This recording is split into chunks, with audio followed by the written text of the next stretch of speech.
Hello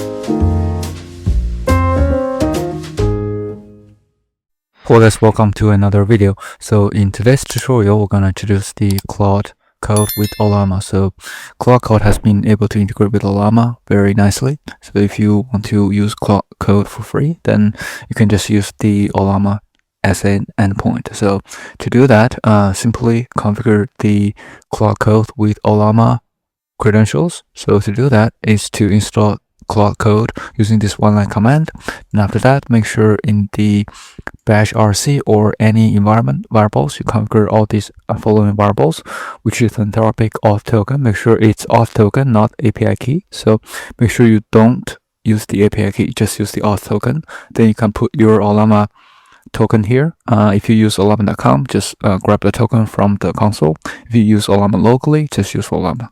So that should be it. And also make sure the model is the one that you can pick from your local or Ollama.com. So after that, just enter Claude, then you should be able to pop out the console.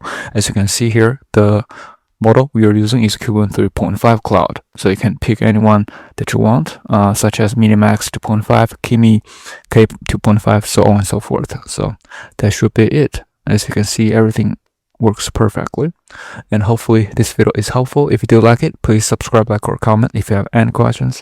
So last but not least, if you want to use this with OpenClaw, you can simply ask the agent to call Claude Code. So you can say, okay, can you use Claude Code for writing a sample hello world or anything that you want? So you can see they actually called Claude Code to write this file and put it into the folder that we specified.